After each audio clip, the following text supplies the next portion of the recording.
Shalom saudara-saudari, hari ini kita bertemu lagi dalam program Rhapsody of Reality TNI Malaysia. Hari ini sama-sama kita mendengarkan firman Tuhan yang telah dikongsikan oleh Pastor Chris yang bertajuk Ditahtakan Bersama Dengannya. Untuk ayat pembukaan, kita membaca di 1 Korintus 15 ayat 25. Sebab dia harus memerintah sampai Allah meletakkan semua musuhnya di bawah kakinya. Berbicara tentang Tuhan Yesus, Rasul Paulus dalam 1 Korintus 15 ayat 24 hingga 25 memberitahu kita, kemudian tiba kesudahannya, yaitu ketika dia menyerahkan kerajaan kepada Allah Bapa, ketika dia telah membinasakan semua pemerintahan, semua kekuasaan dan kekuatan. Sebab dia harus memerintah sampai dia meletakkan semua musuh di bawah kakinya. Ini bermakna dia telah ditahtakan.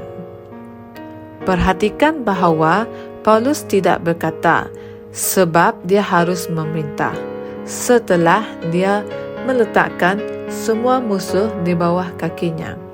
Tidak, sebaliknya dia menjelaskan bahawa dia akan memerintah sehingga semua musuh berada di bawah kakinya. Bilakah dia mula memerintah? Dia mula memerintah apabila dia duduk di atas tahta yang besar di tempat yang tinggi, di sebelah kanan Bapa selepas kenaikannya. Puji syukur kepada Tuhan. Kita didudukkan bersama dengan Dia, jauh di atas segala kerajaan dan kuasa.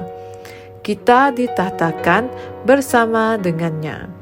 Kini Dia memerintah melalui kita ke atas iblis, neraka dan kubur. Dalam Roma 5 ayat 17 berkata, sebab jika oleh dosa satu orang, maut telah berkuasa oleh satu orang itu, maka lebih besar lagi mereka yang telah menerima kelimpahan kasih karunia dan anugerah kebenaran akan hidup dan berkuasa oleh satu orang itu, yaitu Yesus Kristus. Setelah kita menerima kelimpahan kasih karunia dan anugerah kebenaran, sekarang kita memerintah melalui Kristus ke atas dunia dan segala sistemnya, keadaan, syaitan dan komuniti roh-roh jahat.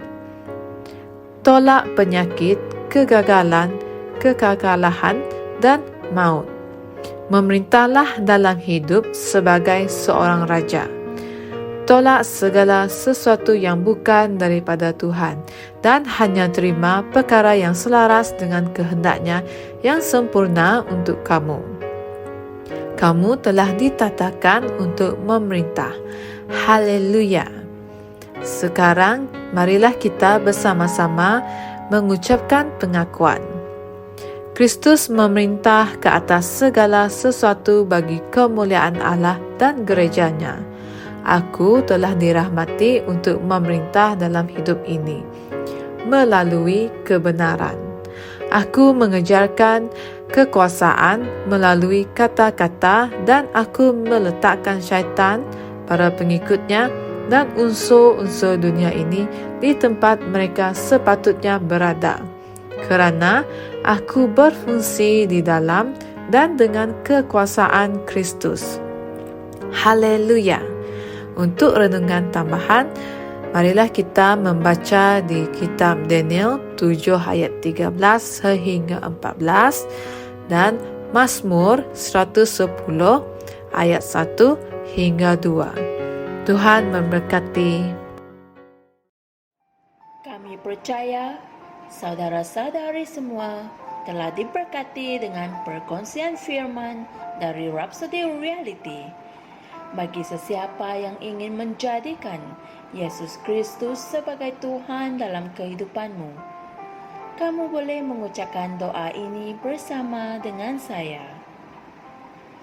Ya Tuhan Allah, aku mempercayai Yesus Kristus, Anak Allah yang hidup dengan sepenuh hatiku.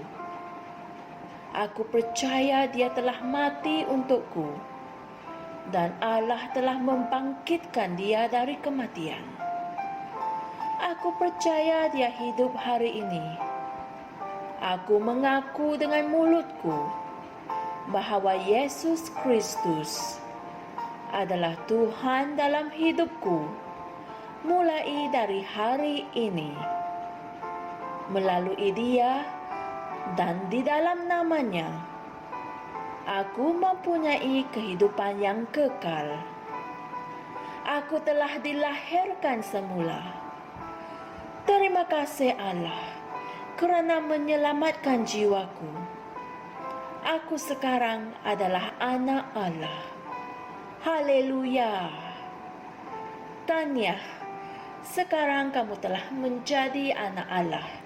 Untuk apa-apa sebarang pertanyaan atau untuk mendapatkan lebih banyak maklumat mengenai bagaimana untuk bertumbuh sebagai seorang Kristian, anda semua boleh hantar mesej di akaun Facebook kami atau email kami di tni.msia@gmail.com.